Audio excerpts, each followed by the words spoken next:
더 커지고 성장할 거로 보이는데요. 굳이 조금 네거티브한 거 문제점을 꼭 얘기하자면 한 가지는 일반적으로 다는 아니지만 이렇게 로봇이 연구되어지는 것 중에 정말로 새롭고 정말로 창의적인 거는 그렇게 많이 보이지 않는 것 같아서 좀 안타까워요. 그게 뭐 이유를 여러 가지를 들 수 있겠지만 뭐 우리나라 교육 문제 보통 얘기하는 주의식 교육에서 창의력의 부족 그런 것도 나오기도 하고 있고요. 뭐 지금은 아닌지 모르겠지만 보통 정부에서 이런 과제를 지원해 줄 때 정부에서 과제를 땄어요. 그러면은 당장 결과를 내야 되는 압박감, 당장 돈이 되는 그런 걸 해야 되는 압박감을 많이 받는다고 그래요. 근데 그런 것들이 이제 새로운 아이디어를 내는데도 문제가 되고 또 이런 얘기도 해요. 보통 이제 급하게 빨리 결과가 나야 되면 탑을 이렇게 쌓는데 빨리빨리 쌓잖아요. 그럼 빨리 쌓을 수 있는데 무너지기가 쉽죠. 미국에서는 원천 기술, 그 Fundamental Science and Technology 이걸 투자를 많이 해서 미국에서는 특히 눈에 띄는 보이는 로봇은 별로 없지만 그 밑에 바닥이 잘 깔려 있어요. 그래서 보이는 걸 엎드려 필요한 게 딱 있을 때 팍팍 튀어나올 수 있게 그런 기반이 잘 닦여 있고요. 그래서 그 펀딩 스트럭처가 달라서 좀 포커스도 좀 다른 것 같습니다. 아무래도 이제 한국은 이제 또 미국뿐만 아니라 중국 내지는 일본하고 경쟁을 해야 되는데요. 일본과 중국의 로봇 연구 현황은 어느 정도 수준입니까? 중국은 지난번에도 뭐 산업시설도 다녔는데 정부에서 어마어마한 많은 돈을 투자하고 있습니다. 근데 조심스럽게 얘기하건데 거기서도 보면은 많은 걸 하긴 하는데 거기도 새로운 거는 보지 못했어요. 그러니까 지금 뭐 fast follower 같아요. 다른 데서 한 것들을 카피하고 그리고 off the record으로 얘기하면은 어디든지 얘기하지만 중국 어디 대학교에 초대를 받았어요. 가서 이제 보고 있는데 거기는 대학원생들이 저를 좋아하는 학생들이 많아요. 학생들이 저한테 귓속말 하는 말이 뭐냐면 데니송 박사님 사실 저희 뒤에 창고에 제가 만든 모든 로봇들을 카피해놨다고 그래요. 그러니까 숨겨놨다는 거예요. 그래서 그것도 꼴 기분이 좋았습니다. 일본은 뭐 보통 일본 최고 강국 그러면 일본 상언하잖아요. 일본에 뭐 멋있는 로봇들 많아요. 뭐 우리나라도 아주 훌륭한 뭐 휴고라든가 많지만 일본은 뭐 아시모 로봇을 찾고 뭐 뛰어다니고 커피도 배달하고 뭐 바이올린 키고 아주 훌륭한 로봇들이 많죠.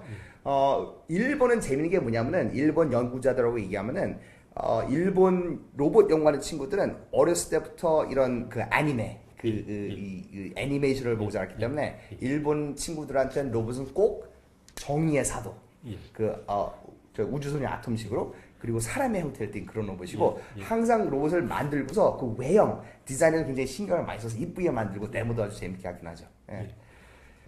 근데 이제 이제 로봇이 결국에는 AI 인공지능하고 연결되기 때문에요. 굉장히 어떤 약간 미래 예측하시는 미래학자들 중에서도 굉장히 레디칼하거나 굉장히 급진주의적이신 분들은 로봇을 만들어가지고 그 로봇에다가 사람의 몸과 마음을 거기다가 이제 다운로드 시켜가지고 나를 막 두 명, 세 명을 막 복제해가지고 하나는 나랑 똑같이 하나는 나하고 좀 또 다른 업그레이드된 슈퍼맨 같이 만든다 그런 얘기를 하는데요. 그런 어떤 불멸의 존재가 되거나 이렇게 자신의 뇌와 마음을 다운로드하는 수준이 되려면은 그분은 뭐 한 10년 몇십 년 얘기하는데요. 100년 뭐 어떻게 될지. 그거 사실 이제 특히 참고로 일단 인공지능하고 로봇하고는 같은 게 아닙니다. 보통 지난번에 알파고 때 난리 났을 때 보면은 이게 뉴스를 보잖아요. 우리나라 뉴스 그럼 맨날 알파고 얘기가 나오는데 알파고 인공지능 얘기하는데 뒤에 배경은 항상 로봇에 보이더라고요. 그래서 사람들이 헷갈리는 것 같은데 쉽게 얘기하면 인공지능은 로봇에 들어가는 머리에 그 생각하는 부분이고 로봇은 그 기본적인 소프트웨어와 하드웨어라고 생각하면 되니까 로봇은 인공지능을 담는 그릇이라고 생각하면 되겠습니다. 인공지능 엄청나게 빨리 발전하죠 요즘에. 지금 뭐 정말로 이게 또 재밌게 빨리 발전한 이유가 뭐냐면은 사실 요즘에 인공지능에 나온 여러 가지 기술들이 개념들은 사실 새로운 게 아니에요. 옛날에 있었던 건데 옛날에는 이 컴퓨터 프로세서가 빠르지 않아서 구현을 못하던 게 이제 컴퓨터 칩이 빨라지니까 옛날에 생각했던 건 이제 구현하기 시작하는 거예요. 그래서 인공지능 막 빨리 발전하는데 그러니까 로봇 기계는 그렇게 빨리 발전하지를 못합니다. 예를 들면 지금 사용하시는 스마트폰 있죠. 2년 전 스마트폰하고 지금하고 하늘과 땅 차이죠. 지금 타시는 자동차하고 2년 전 자동차하고는 거의 똑같아요. 왜냐면 기계는 피지컬한 거는 물리학 법칙 F equals M의 뉴턴의 법칙을 따라하기 때문에 이게 빨리 발전이 안 돼요. 하지만 소프트웨어, 컴퓨터, 전자, 전기 같은 거는 굉장히 빨리 발전하죠.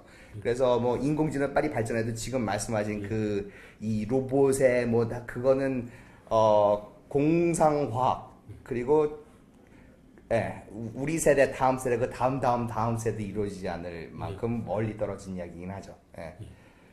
그럼 현재 그 AI하고 네. 로봇하고 그 어느 쪽을 뭐 선도하고 이끄는 관계입니까? 아니면 상호작용이 뭐 활발합니까? 어떻게 되고 있습니까? 뭐 현재까지 제일 처음에 로봇 70년대 이제 그 이 매니팩처링 로봇 산업 이거 조립하고 공장에서 쓰는 지금 쓰시는 자동차 전부 다 공장에서 로봇이 조립하는 거거든요. 그런 거는 이제 옛날 트래디셔널 로봇이고 이제 로봇 연구에서 개발되지는 건 이제 자연에서 영감을 얻은 뭐 휴먼 로봇이든가 여러 가지가 되어지는데 인공지능이 꽤 최근에 엄청나게 빨리 발전을 하고 있죠. 그 지금도 얘기했지 알파고라든가 컴퓨터 프로세서가 점점 빨라지면 빨라질수록 발전하는 게 있는데 이제 그게 이제 결국은 두 개가 merge 해야 되는데 인공지능이 지금 너무 빨리 발전하는 거예요. 예.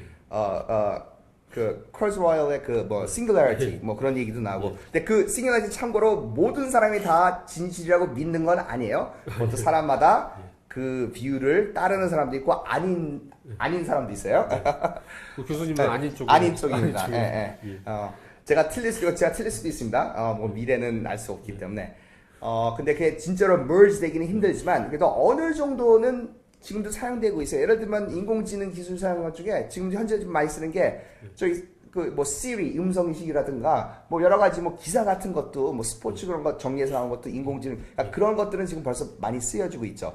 그러니까 그런 것도 로봇에 조금씩 탑재되기 시작하고 그래서 로봇 쪽에 이제 로봇이 이제 이 컵을 잡아 들으려면 그 트래디셔널한 방법은 센서로 스캐닝해서 이 정확히 모양과 사이즈랑 위치를 파악을 하고 정확히 이 기구하고 사용해 정확히 해서 움직이는 게 그동안 하는 거였는데 이제는 인공지능을 사용해서 머신러닝 기술을 사용해서 이걸 쉽게 집을 수 있는 그런 것들은 이제 굉장히 짧은 시간 안에 현실화될 수 있는 그런 기술이기도 하고요. 하지만 지금 사람들이 보통 생각하는 그 미래 그 사람 나의 그 이 소울을 집어넣는 그런 기술은 아직 갈 길이 멀죠. 이 본 그 페이스북 라이브 방송은 원래 그 저자들과 하는 건데 그 책을 이제 우리말로 2권을 쓰셨는데요. 네, 깨알 같은 홍보하겠습니다, 여러분. 근데 이미 AI가 네. 얘가 아니죠. 제가 이제 로봇하기 급진적으로 발전하기 때문에 네네. 이미 그 렐러번스가 없어진 책들 아닐까요? 아니, 지금 읽어도 괜찮은 책들입니까? 네. 어떻게? 재밌는 그 뭐냐면 이 로봇 단지 꿈을 설계하다는 사실 로봇에 관한 책이 아닙니다. 로봇에 관한 책이 아니에요. 이 책은 정말로 저 정말 바쁘잖아요. 예. 정말 바쁜데도 불구하고 진짜 제 소울을 담아서 물론 모든 작가님 다 얘기하겠지만 모든 소울을 담아서 책인데 우리나라의 젊은 친구들을 위해서 꿈을 찾고 꿈을 쫓고 그리고 인간에 대한 사랑에 관한 그런 책이에요. 로봇에 관한 책이 아니고. 네, 그리고 이게 인기가 많아서 어린이들 위해서 쓴 게 꿈 설계도 두 가지 책을 썼습니다.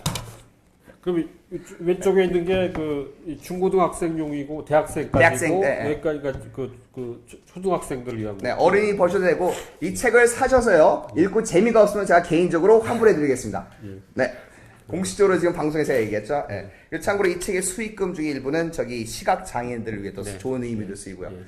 로봇 다임시 꿈을 설계합니다. 네.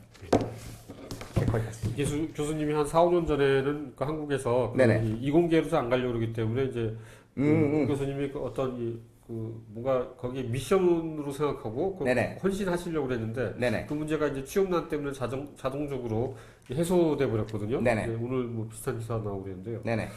그러니까 이제 어떻게 보면 좋은 환경이죠. 이제 많은 학생들이 그러니까 이제 좋건 싫건 뭐 그 재능이 있건 없건 무조건 하여튼 취업하려면 무조건 이공계로 해야 된다 그렇게 생각할 텐데요.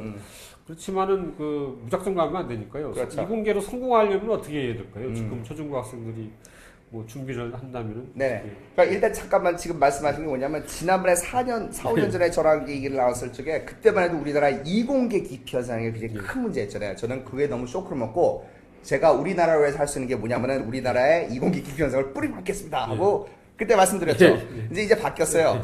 저 때문에 바뀐 거라고 믿고 싶습니다. 아니지만. 근데 정말로 많은 활동도 하고 그래서 근데 기분은 좋아요. 근데 이제 거꾸로 이제 문제가 또 바뀌었다고 그래요. 이제 또 다들 이공계가 있다는데 근데 사실 뭐 이공계, 문과 그런 거 관계없이 진짜로 진짜 자기가 할 직업은 저는 항상 우리 아들한테도 얘기하는데 세 가지 조건이 있는 거를 잡아야 된다고 그래요. 자기가 좋아하고, 자기가 잘하고, 그리고 가치 있는 일.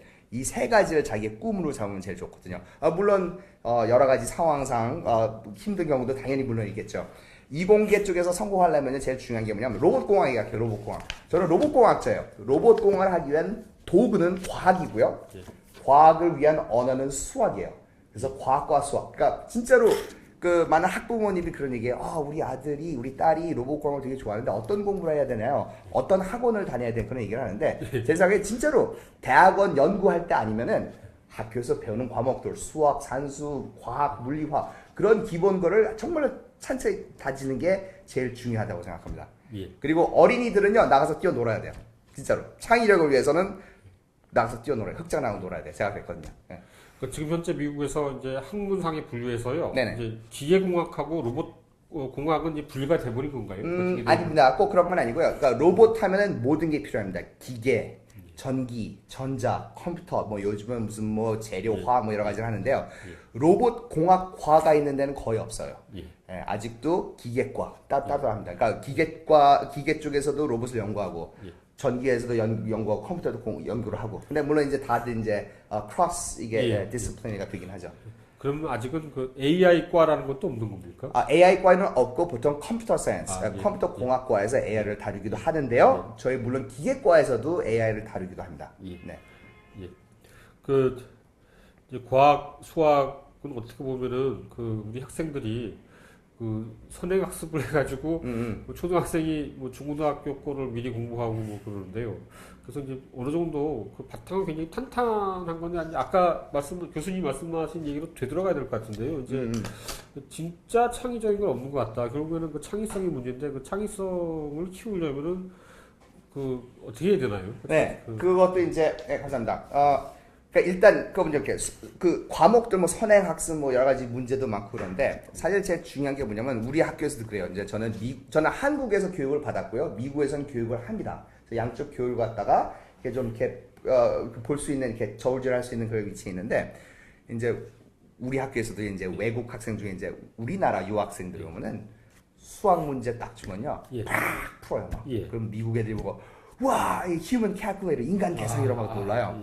그런데 재밌는 사실은 오픈엔드 프로블럼, 다시 얘기하면 문제의 정답이 하나가 아닌 경우 혹은 이 문제의 답이 있는지 없는지 모르는 그런 문제를 주면은 엄청나게 헤맵니다. 혹은 이 문제를 풀기 위해서 주는 데이터 딱 필요한 것만 딱 주면 푸는데 그 데이터 말고 더 많은 자료를 준다든가 필요한 데이터 더 적게 준다든가 그러면 한국 학생은 그걸 다룰 줄 몰라요. 근데 그 이유가 내 생각에 수학 산수를 배울 때 푸는 방법은 가르쳐 주는데 그게 어디에 쓰이는지 혹은 그걸 왜 배우는지 why 왜 배우는지를 갖다 가리키는 거에 실패하고 있다고 저는 믿고 있습니다.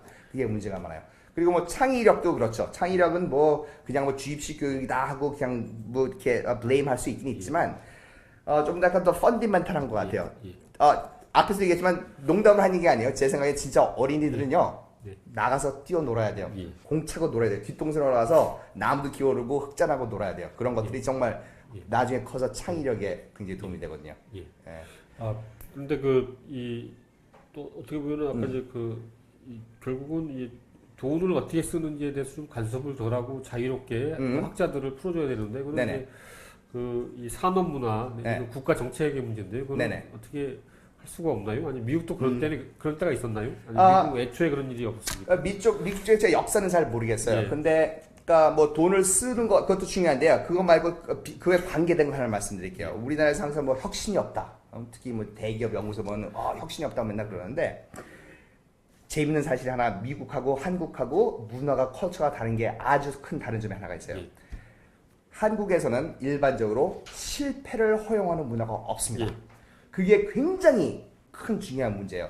제가 생각한 혁신이란 정말 이 절벽을 아슬아슬하게 걸을 때 그럴 때 나오는 거거든요.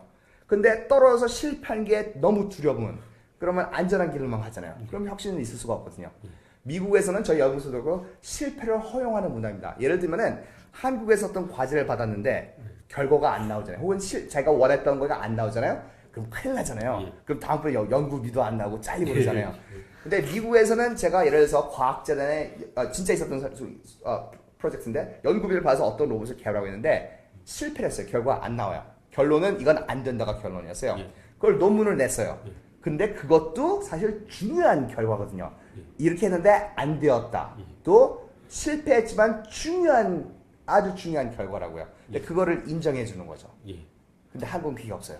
그래서 그것 때문에 연구하시는 분들이 실패가 두려워서 안전한 길로만 가고 안전한 길로만 가면 혁신은 없는 거거든요. 그래서 실패를 갖다가 인정해 주는 그런 문화가 사실 제일 중요한 창의적인 그런 연구를 위해서 가장 중요하다고 생각합니다. 그러니까 연구자에게 주는 자유하고요. 네네. 그 다음에 이제 그 어떤 이 실패 용인하는 그런 문화가 결국에는 더 궁극적으로 어떻게 보면 그 신뢰하고 관련되어 있는 것 같아요. 네, 신뢰. 돈을 준 윤리. 입장에서는 그 어떤 입장에서는 이제 돈을 줬는데 그 돈 가지고 진짜 성실하게 연구를 하는지 그거 가지고 뭐 놀고 뭐 그러진 않는지 아니면 네네. 이렇게 놀러 다니고 그러는지 않는지 네네. 그런 그 의혹을 가질 수 있거든요. 그렇죠. 그러니까 한쪽에서 결국에는- 풀어주더라도 다른 쪽에서 그거를 제대로 예. 억셉트를 안 하면 문제는 계속 커지는 거예요. 그러니까 한 군데가 잘못했고 너는 잘했고 난 잘했다가 아니고 다 같이 커가야 되는데 예를 들어서 미국 저 같은 경우에는요 연구비 같은 걸 다른 데를 쓸 수가 없어요. 메커니즘이 없어요. 제가 필요한 도구들은 제가 그냥 사는 게 아니고 purchase department 통해서 사야 되는 거고 회식 같은 거 연구비 사용할 수가 없습니다 우리는. 아, 네. 예. 네. 그 아주 그야말로 먹는 거 뭐 그런 거는 전혀 꿈도 못 꾸는 거고. 안 돼요. 연구비 같은 거는 그런 거 사용할 수가 없습니다. 예. 예. 예. 하지만 연구비를 갖고 오면 거기에 몇 퍼센트가 오버헤드라고 학교로 가죠. 거기에 몇 퍼센트가 제 오버헤드로 들어옵니다. 그 돈은 제가 마음대로 쓸 수 있는 돈이 조금씩 나오는 건 있습니다. 예. 근데 결국 이제 신뢰의 문화, 그러니까 이제 음. 프랜시스 후쿠야마 이제 스탠포드 이 교수가 이제 뭐 신뢰라는 책을 아예 써가지고 그런 네네. 걸 다루는데요. 네. 이제 고신뢰 사회가 있고 이제 저신뢰 사회가 있는데 한국은 음. 이제 저신뢰 사회 뭐 돼 있는 것 같습니다. 네네.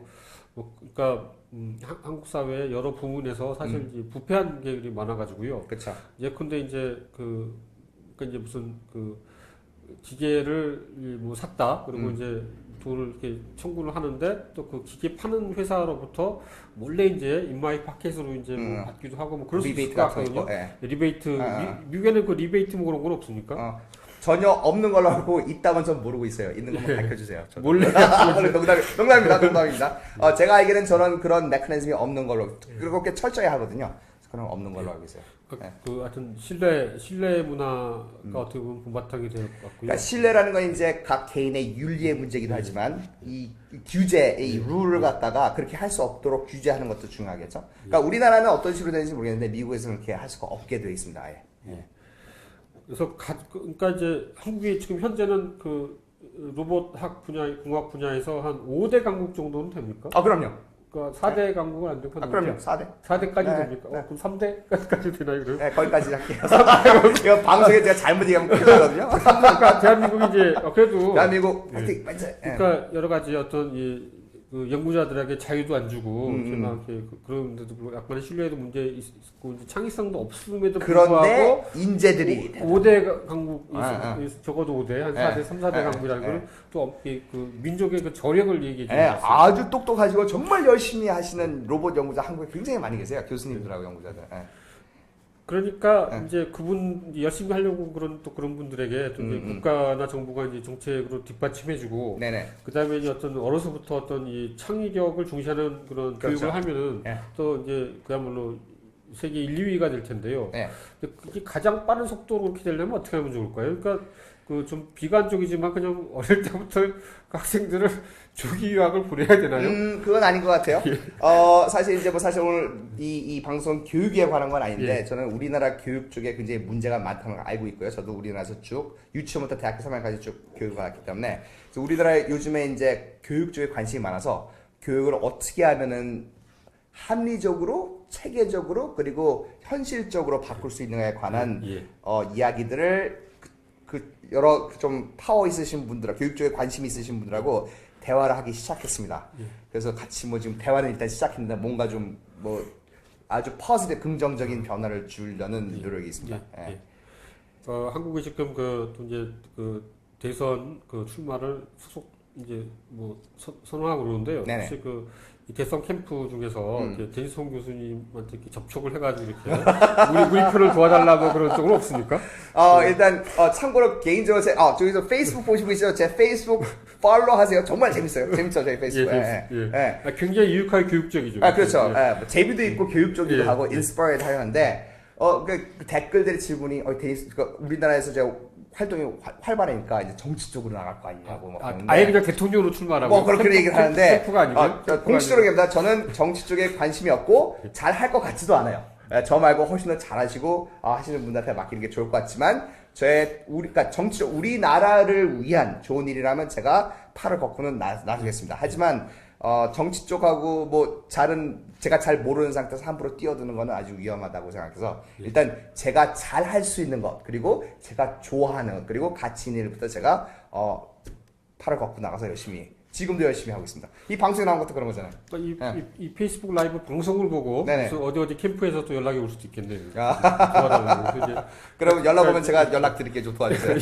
어떻게 다룰지 몰라서. 그러니까 아마 뭐 공약으로 내세워야 되는데 뭐 한국을 이제 그 로봇 공학의 뭐 지금 현재 3, 4위인데 그 미국하고 이제 사실 2대 강국으로 만들겠다. 로봇 공학의 G2로 만들겠다. 그래서 뭐 일자리를 뭐 얼마 뭐 창출하고 어쩌고 뭐 그런 얘기를 하지 않을까요? 근데 다시 또 로봇이나 이제 또 AI로 돌아가면요. 그러니까 아무래도 일자리 문제에 대해서 이제 또 로봇 관련한 해외 석학들이 또 의견이 조금씩 다르지만 대체적으로는 모든 분들이 굉장히 낙관적인 것 같아요. 낙관적인데. 저도 낙관적으로 보고 있습니다. 근데 그러니까 100년 후의 세상에는 모든 사람들이 일하고 싶은 사람은 안 해도 되고 하고 싶은 사람은 하게 되면 그야말로 천국이 올 것 같은데요.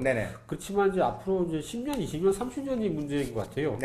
과도기. 예, 과도기. 그러니까 이 자율주행 차량이 개발이 되면은 이제 미국에서 이제 트럭 운전사, 운전 기사 그런 분들이 한 300만 명 정도가 일자리를 얻어야 되는데, 그러니까 문제는 이제 그분들이 이제 운전 외에는 다른 스킬이 없다는 거죠. 그런 문제가 있고 이제 재교육을 시켜야 되고 그래야 되는데, 그거를 이제 미국에서는 준비를 합니까? 어떻게? 뭐 꼭 그거에서 크게 뭐 준비하고 교육제도 바뀌고 그런 건 없어요. 근데 뭐 그거에 대해서 사람들 얘기는 많이 하고는 있죠.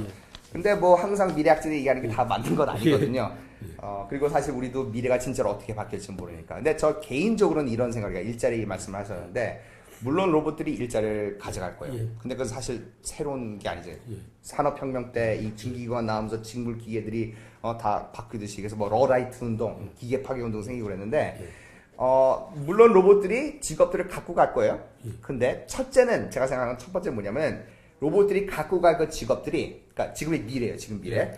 과거가 2016년을 쳐다보는 거야. 야, 2016년에 이런 일들이 사람들이 했단 말이야? 야, 2006년 사람들 그 옛날 사람들 정말 비인간적이었구나. 그런 직업들을 로봇들이 먼저 가져갈 것 같고요. 두 번째는 로봇들이 직업을 가져가요. 그렇지만 새로운 직업들이 더 많이 생길 것 같아요. 자동차가 개발되기 전에 주유소 없었죠. 자동차 정비소 없었죠. 자동차 보험도 없었고 딜러도 없었고, 이 자동차 때문에 새로운 직업들이 생기듯이 로봇도 새로운 직업이 많이 생길 것 같아요. 하지만 말씀하신 대로 이 과도기 너무너무나 빨리 발전하기 때문에 그런 제도라든가 다른 소사이어티가 그거를 쫓아가지 못할 때 생기는 갭, 그거는 문제가 있을 수 있다고 생각합니다. 근데 로봇 공학의 발전으로 인해서 생기는 그 새로운 직업들은요. 그러니까 이제 그야말로 이렇게 대학은 당연히 졸업하고 석사, 박사까지 해야 되는 직업들인가요? 아니면은 그냥 이렇게 그렇지 않고도 생길 수 있는 어떤 새로운 직업 중에는 좀 그렇게 고학력을 요구하지 않는 직업도 있을까요? 있겠죠. 뭐 닦고 조이고 기름칠하기, 기계니까 고치긴 고쳐야 될 거고요. 그리고 로봇 판매나 여러 가지 뭐 있을 수 있으니까 뭐 다 자동차 산업하고 비슷하지 않을까 하고 제 개인적인 생각입니다. 기계도 로봇이 고치는 거 아닐까요? 근데 닦고 조이고 로봇이. 그럼 저도 좋겠는데 참 그거는 물론 연구자로서 그런 거에 대해서 고려는 해야 되겠지만 아직은 그거는 제가 얘기했듯이 이 급격히 변화하는 그 밴드 안에서는 일어날 일이 아닌 것 같습니다. 그러니까 그 요리사 같은 경우도 이제 전망에 따라서 뭐 안전한 직업이다 아니다 뭐 그런 것 같은데요. 어떻게 보면은 그야말로 미슐린 뭐 무슨 평가 스타. 그 정도 급의 그야말로 요리사 분들 중에서 셰프 중에서 0.1%만 살아남고 99점 뭐 같은 어떻게 다 사라지고 막 그런 거 아닌가요?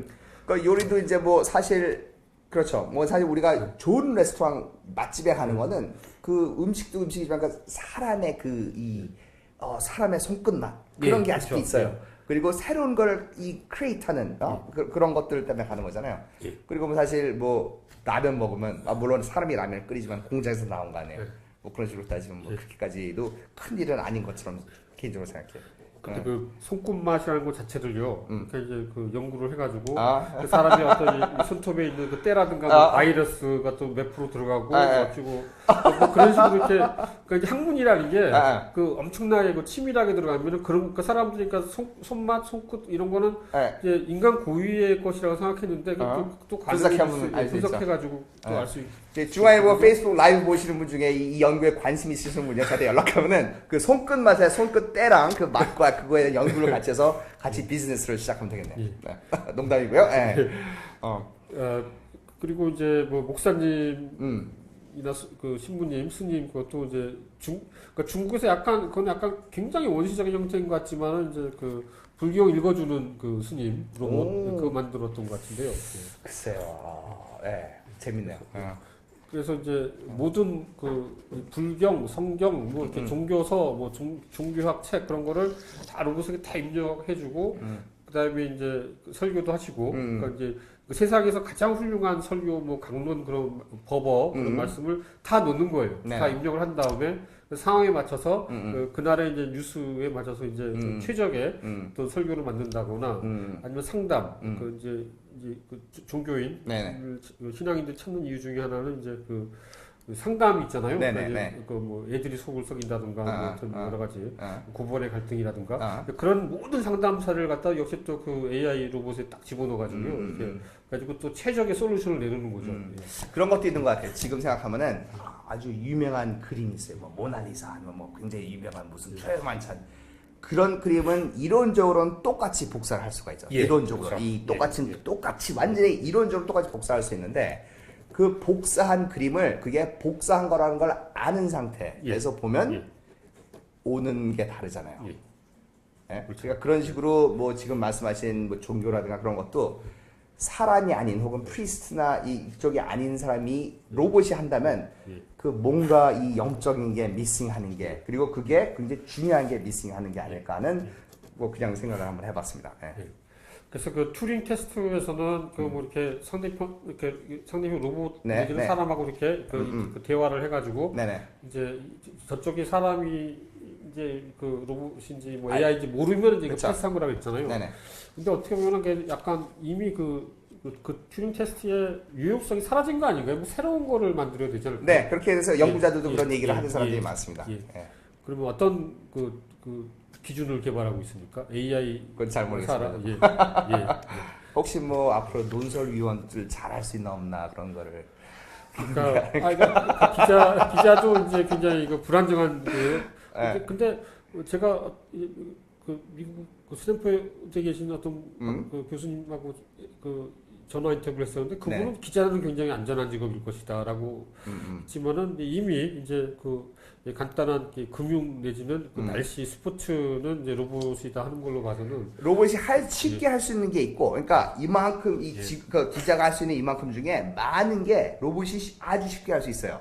하지만 그 나머지 조금 있는 거는 로봇이 하기 힘든 것들도 있습니다. 그러니까 기자들의 많이 줄어들겠지만 항상 사람이 꼭 개입되어 있다고 저는 믿습니다. 그러니까 그게 그런 표현을 쓰시더라고요. 그러니까 스트럭처도 돼 있는 거는 할 수 있다. 그렇죠. 구조가 있는 건 된다는 거죠. 그렇죠. 그러니까 구조가 없는 거는 그게 좀 힘들고. 맞습니다. 또 구조가 있더라도 좀 간단한 구조면은 그 AI나 로봇 차이가 쉽고 그 구조가 복잡한 거는 좀 상당히 시간이 걸리고 그런 얘기죠. 에디토리얼은 영원히 로봇이 자지 않을 것 같아요. 그리고 오늘 괜찮을까요? 잠깐 뭐 시간은 아직 좀 더 괜찮은데 우리 시청자분들이 많아가지고 질문이 좀 많이 들어가가지고 그래요? 오케이. 중간에 한번 좀 봐주시고 그래. 두 분께서 적절히 좀 답변을 해주시면은 알겠습니다. 지금 라이브 계속 찍고 있어요? 들어가고 있습니다. 여러분 안녕하세요. 제가 그냥 좀 다는 아닌데 네. 중간중간에 말씀해 주신 부분들이 예. 있는데 네, 여러분께서 보내신 질문들이 컴퓨터 화면에 네, 뜨고 있습니다. 이렇게 지금 제가 뭐 페이지를 따로 좋아, 이거 좋아요. 있는데요. 하나씩 볼까요? 예. 예. 마우스로 움직이거든요. 네네. 예. 이렇게 지금 10번까지 제가 쭉 적어놨는데 10번까지. 몇 개만 네, 몇 개만 좀 할게요. 보시면서 네. 이렇게 해서 네. 관심들이 많으셔가지고 네. 한번 봐주시면서 네, 제가- 좀 답변해 주시면 감사하겠습니다. 네. 오케이. 첫 번째 질문 예, 읽어주시면 돼요. 로봇의 모양은 왜 인간형을, 그러니까 휴머노이드 형태를 띠게 될까요? 가장 최적화된 모형이 있는지요? 네. 교수님께서 구현하고자 하는 특정 모델 모형이 있으신지요? 네, 아주 좋은 질문입니다. 보통 우리가 로봇 하면은 생각하는 게 뭐 팔다리 걸어다니고 사람처럼 생긴 그런 휴머노이드 로봇을 생각하죠. 휴머노이드 사람 휴먼 두 다리 몸통 팔 머리가 달린 그런 로봇이죠. 보통 영화 같은데 네. 보면 뭐 터미네이터 다뭐 다 사람처럼 나오잖아요. 근데 사실 모든 로봇이 사람의 형태를 띌 필요는 없어요. 그 유명한 건축학과 루이 설리번이 한 말이 있죠. Form follows function. 형태는 기능을 따른다라는 얘기겠습니다. 그러니까 어떤 모양, 어떤 물건의 모양은 이게 어디에 쓰이는 거에 따라서 결정된다는 거예요. 그러니까 휴먼의 로봇이 필요하기도 해요. 예를 들면 로봇이 우리랑 함께 이 환경에서 같이 생활하기 위해서는 가정부 로봇이죠. 빨래해주고 청소해주고 그런 로봇이라든가 재난구조용 로봇 그런 거는 제 생각에는 휴머노이드 로봇을 사람의 형태를 띄어야 된다고 생각해요. 왜냐하면 이 환경은 사람을 위해서 사람이 설계한 거거든요. 계단 같은 거 사람이 올라갈 수 있게 설계됐죠. 문서점의 높이가 사람이 오픈할 수 있게 설계돼 있죠. 이 의자 이렇게 설계됐잖아요. 그러니까 로봇이 사람의 형태랑 사이즈가 아닌 경우에 아니면은 이런 환경을 돌아갈 수 없고 자동차 운전하는 게 사람을 위해서 운전자를 위해서 만들었기 때문에 사람 형태는 운전을 할 수가 없어요. 그래서 그럴 경우에는 휴머노이드가 필요합니다. 하지만 모든 로봇이 휴머노이드 로봇은 필요 없죠. 공장에서 쓰는 이 로봇 팔 같은 거, 큰 거, 육자유도 그런 거 같은 거는 그냥 사람의 거 이렇게 팔같이 생겼죠. 혹은 아마 저기 시청자 여러분 중에 진공 소재기 로봇 갖고 계신 분 있으세요 혹시 그런 거? 예. 잘돼요? 잘 모르겠습니다. 그것 같은 경우는 청소부 같이 생기지 않고 이렇게 긴, 이렇게 납작한 원형처럼 생겼잖아요. 그거는 이제 침대 밑으로하고 장애물 회피하는 가장 최적한 모형이기 때문에 이렇게 생긴 거예요. 그러니까 로봇이라는 건요, 그것이 무엇을 해야 되는 거에 따라서 어떤 일을 해야 되는 거라서 가장 최적화된 형태가 나오는데 그 최적한 형태는 그 일이 무엇인가에 따라서 달라진다는 거죠. 어떤 일은 사람의 형태가 필요하고 어떤 일은 전혀 그럴 필요가 없죠. 예. 네. 다음. 질문? 제가 뭐 이렇게 어려운 것도 있으니까.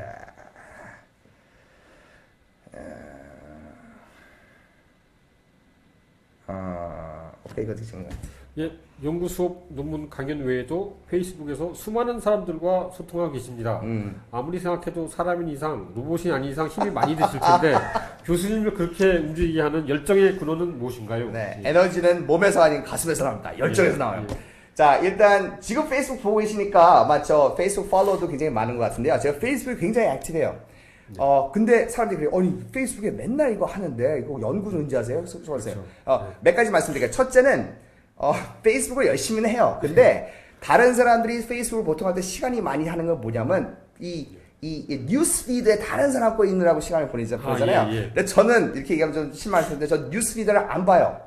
저는 제 타임라인만 봐요. 그래서 제가 올린 거에 쓰신 답글 제가 전부 다 읽고 라이크를 제가 전부 다 누르는 거예요. 근데 저는 다른 걸 안 보고 제 것만 봐요. 제 거. 그러니까 제 글을 올리고 거기에 답글 쓴 걸 읽고 거기에 댓글에 댓글 잡는 거를 제가 해요. 그래서 다른 뉴스를 안 보기 때문에 가끔 보지만 페이스북에 생각보다 쓰는 시간이 적어요. 그런데 페이스북을 왜 하느냐? 제가 이 책이요? 재밌어요? 네. 책을 쓰고 강연을 하고 텔레비전에 이런 페이스북 라이브 하고 이렇게 하는 이유가 뭐냐면 저는 우리나라의 특히 젊은 친구들 특히 공학 과학에 관심 있는 친구들하고 소통하는 걸 원합니다.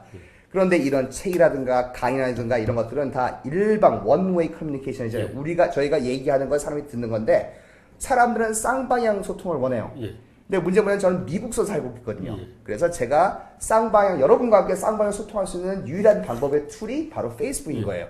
그래서 페이스북을 열심히 합니다. 그러면 페이스북을 갖다가 우리말로만 하십니까? 영어로도 하십니까? 네, 제 페이스북 옛날 친구들 아시면요. 제일 처음엔 영어로만 썼어요. 그런데 이제 책도 쓰고 재밌어요? 재밌는 책 쓰고 하니까 갑자기 한국에서 굉장히 팬들이 많이 생기다 보니까 제 페이스북에 팔로우나 친구들은 거진다 이제는 한국 친구들이라서 제가 포스팅은 전부 다 거진 항상 영어로 한국말을 쓰고 트위터 같은 거는 영어로 쓰기도 하는데 페이스북은 다 한국에 있는 젊은 친구들을 위한 쌍방향 소통하기 위한 저의 정말 바빠요. 바쁜데도 여러분들을 위해서 시간을 많이 내는 거예요. 네. 근데 그 질문자가 말씀하신 열정의 근원은 어떻게 보면 이걸 잘 하니까 그 열정이 생기는 거 아닐까? 그러니까 원래는 좋아했는데 해보려고 그랬는데 안 되면은 사실 열정이 생기지가 않을 거 아니에요. 그렇죠. 그러니까 어떻게 보면은 이 로봇 공학에 그 특화된 아주 그 모든 게 딱 이렇게 잘 맞으니까 적성이 맞으니까. 그러니까 세 가지예요. 지금도 이거 똑같이 세 가지예요. 잘하고 잘하죠. 좋아하고 좋아합니다. 그리고 가치 있는 일이에요. 여러분과 소통하는 건 저는 굉장히 소중하게 생각하거든요. 좋아하고 잘하고 가치 있는 세 가지이기 때문에 거기서 에너지가 나오는 것 같습니다. 그러니까 세 가지 조건이 잘하고 좋아하고 이제 같이 있는 건데 같이 왜 그러냐면 예컨대 이제 그 사람을 죽이는 거 저격 그렇다면 잘하고 좋아해도 가치가 없는 건데 이제 그런 거는 이제 안 된다는 말씀이죠. 그렇죠. 세 가지가 근데 또 어떻게 보면은 굉장히 불행한 경우는 네. 좋아하고 가치 있는 일인데 자기가 못하는 거 그럼 어떻게 해야 되나? 그렇죠. 그러니까 예를 들면 좋은 아이디어가 뭐냐면은 그 미국에선 그 노래 경연대회 같은 거 있잖아요. 막 나오면은 그 비하인드 스토리 이제 가끔 보여줘요. 그러면 나는 어렸을 때 가수가 꿈이고 막 나오다가 딱 부르는데 막 그래서 탈락돼서 막 울고 내려오는 게 있어요. 정말 그 친구는 정말 자기의 꿈, 제가 정말 하고 싶은 게 가수인데 못하는 걸 어떻게 해요? 그런 경우가 있긴 있어요. 하지만 좋은 뉴스는 그 뉴스는 뭐냐면 제가 생각하기에 자기가 좋아하면은 잘하고 좋아하는 게 포지티브한 상관관계가 있다고 생각해요. 보통 일반적으로 좋아하는 걸 잘하게 돼 있고요. 잘하는 걸 좋아하게 돼서 일반적으로 그런 게 있어서 다행이라고 생각합니다. 다는 아니지만. 다음 질문. 오케이. 이것도 중요한 질문 같은데 이거. 예전 강연회에서 이제 전투를 가진 군사용 전쟁용 로봇을 만들지 않으시겠다는 말씀하셨는데요. 지금도 생각이 변하지 않으셨는지. 전투용 로봇, 전쟁용 로봇. 강연에서 특히 학생들이 이런 질문을 굉장히 많이 하고요. 이거에 대한 대답도 제 책의 맨 마지막 챕터에 답을 써놨어요. 왜냐면 이건 굉장히 중요한, 보통 책 읽으면 맨 마지막 챕터 기억하잖아요. 그래서 일본을 맨 마지막에 놨는데, 그러니까 저는 미국에서 군사용 프로젝트를 굉장히 많이 해요. 뭐 해군, 네이비에서 지원했고, DARPA에서 지원했고, ONR, 아미에서 지원을 받는데, 저는 무기가 달린 로봇은 안 만들어요. 저는 화재 진압, 지뢰 제거, 메디백설 구출 로봇, 뭐 재난 구조 로봇 그런 것들을 하는데 무기가 달린 로봇을 만들지 않습니다. 근데 그거가 로봇을 전쟁에 사용되는 게 잘못됐다는 얘기는 아니에요. 로봇이 전쟁에 필요하기도 하고요. 어떤 사람들은 로봇을 전쟁에 사용하면은 인명 피해를 줄일 수 있다고 주장하시는 분도 있고 그게 틀린 말 같진 않아요. 근데 저는 개인적으로는 아군이든 적군이든 상관없이 사람을 다치게 하는 로봇은 저는 개발하기가 싫습니다. 그래서 진짜 아직도 전투용 로봇, 전쟁용 로봇은 프로젝트는 하지 않고 있습니다. 근데 연구비의 많은 부분이 이제 미국 국방부 국방 관련해서 나올 텐데 그러면 연구비의 많은 그 응시 기회를 많이 포기하시는 거가 되겠네요. 그렇죠. 그리고 이제 보통 기업 쪽에서 미국 큰 기업 쪽에서도 프로젝트 많이 있는데 그런 것도 별로 안 하는 게 저는 이제 돈과 연관이 되면 자유를 잃어버리거든요. 근데 전 저의 자유를 저 소중해요. 그래서 그런 건 별로 하지 않아요. 그리고 저하고 한 2년 전에 그러니까 제가 이제 교수님을 인터뷰했을 때 제가 좀 본 게 이제 그 컴퓨터가 이렇게 발전하는 거는 그 야동 동영상 이것 때문에 급속도로 발전했다. 그러니까 로봇 공학이나 AI도 그 섹스 로봇이 뭐 그걸로 이제 급속도로 발전할 가능성이 있는데 그랬더니 이제 그 말씀하시기를 그런 제의를 받긴 받으셨다. 많이 와요. 그 벤처 아직도 오나요? 요즘엔 좀 줄어들었어요. 근데 그렇지만 이제 UCLA로 옮겨서 LA잖아요. 그래서 옆에 헐리우드이 있어요. 그래서 엔터테인먼트의 최고 캐피털이 LA이기 때문에 요즘에 헐리우드에서 굉장히 많이 찾아옵니다. 그래서 그런 거 그분도 오시면 제가 공식적으로 이제 얘기는 못 하는데 여러분 들으면 다 아는 탑 스타들, 영화 감독들 혹은 그 theme park 그런 쪽에서 연락이 많이 오고요. 그런 건 저도 관심이 있어서 여기 얘기하기 좀 그렇지만 추진하려는 것 뭐 그런 것도 있고요. 그러니까 미국에서 그런데 그 섹스 로봇이 나오고는 있긴 있습니까? 얘기했듯이 로봇 기계라는 게 움직이는 걸 만들기 힘들어요. 그렇지만 차라리 이거 VR, virtual reality, augmented reality 그런 쪽으로는 성인용 컨텐츠가 아직 마켓이 굉장히 크죠. 참고로 저는 우리 아들한테 제가 자랑스럽게 얘기하지 못할 일은 전혀 하지 않습니다. 그게 저의 모든 거의 판단 기준이에요. 다음 질문으로 또. 이건 얘기했고. 나머지는 뭐 다 뭐 시간 어때요? 예, 그럼 또 중간중간에 하신 얘기도 있으시죠? 네네 그런 것 같아요. 그리고 아까 질문자가 한 얘기 중에서 이 마무리 질문도 딱 좋은 질문인데요. 네. 교수님의 그 궁극적인 꿈은 무엇인가? 궁극적인 꿈. 예. 오케이. 궁극적인 로봇이랑 궁극적인 꿈. 예. 네. 그러니까 뭐 약간 철학적인 들어가는데 전 철학이라는 말 되게 싫어요. 어려워요. 난 그런 거 단순한 사람인데 이 세상에 이제 태어났어요. 제가 태어나고 싶어서 태어난 거 어떻게 하다 태어났어요. 그러니까 인생이 주어졌잖아요. 저의 인생의 궁극적 목표는 저 개인 저의 행복을 맥시마이즈 최대하는 게 저의 목표예요. 되게 이기적이잖아요. 나의 행복을 맥시마이즈 하는 게 저의 인생의 목표입니다. 그래서 재밌는 사실은 저는 다른 사람들한테 행복하게 해주면 제가 행복해져요. 예? 제가 개발하는 모든 로봇 기술도 그렇고요. 전부 다 사회를 이롭게 하고 사람들한테 행복을 주고 그러면서 제가 행복해지거든요. 뭐 아시는 분은 아시겠지만 저 요리사기도 합니다. 마스터 셰프 USA도 나오고 막 그랬어요. 요리 집에서 제가 항상 요리를 하면서 사람들한테 맛있는 음식으로 행복을 나눠주고 마술도 합니다. 마술 같은 거 하는 것도 동랑예술제 대상 탔어요. 그런 것도 하고 오늘 또 이은결 씨 만나 점심 같이 얘기. 예. 다음번에 마술에 대해서 저랑 또 한번 라이브 한번. 예. 그런 것도 저는 사람들한테 행복을 주고 그런 게 제가 하는 거니까 저는 다른 사람들한테 행복을 주면서 제가 잘하고 좋아하고 가치 있는 일을 통해서 다른 사람한테 행복을 주면서 나의 행복을 최대하는 것. 지금 그것은 로봇을 개발하는 게 지금입니다. 그게 바뀔 수도 있어요 나중에. 하지만 큰 픽처는 그거죠. 예. 하여튼 원래 나와주셔서 감사합니다. 네네. 굉장히 바쁘시고 그런데 제가 원래 이 프로는 이제 금요일 날 6시 15분에 하는데 오늘 바쁘시고 그러기 때문에 특별히 모셨고요. 그러니까 일단 이 책. 오케이 굿. 선전. 이 초등학생용 이 중고에서 이제 대학까지 이렇게 돼 있습니다. 어른들이 보셔도 재밌습니다. 사셔서 재미없으면 개인적으로 환불해 드릴게요. 사서 보시고요. 예. 자 그러면 이제 그 세 번째 책도 준비하고 있습니까? 그러면 있어요. 또 한 번 나오셔야죠 여기. 몇 가지 동화책도 하나. 동화책을 우리 아들이랑 같이 쓰고 있는 동화책도 있어요. 교육에 관한 책도 있어요. 아드님하고 같이 나오시면 좋을 것 같습니다. 좋아요. 영어로 하셔야 되는데. 통역을 해주시고. 자 그러면 저는 이 금요일 날 뵙겠고요. 이 교수님이 또 자주자주 한국을 위해서 또 노력하시는 또 이제 국적만 미국이시고 마음 열정은 한국. 맞습니다. 100% 한국인인 데니스 원 교수님을 모시고 좋은 말씀 나눠봤습니다. 감사합니다. 네, 감사합니다.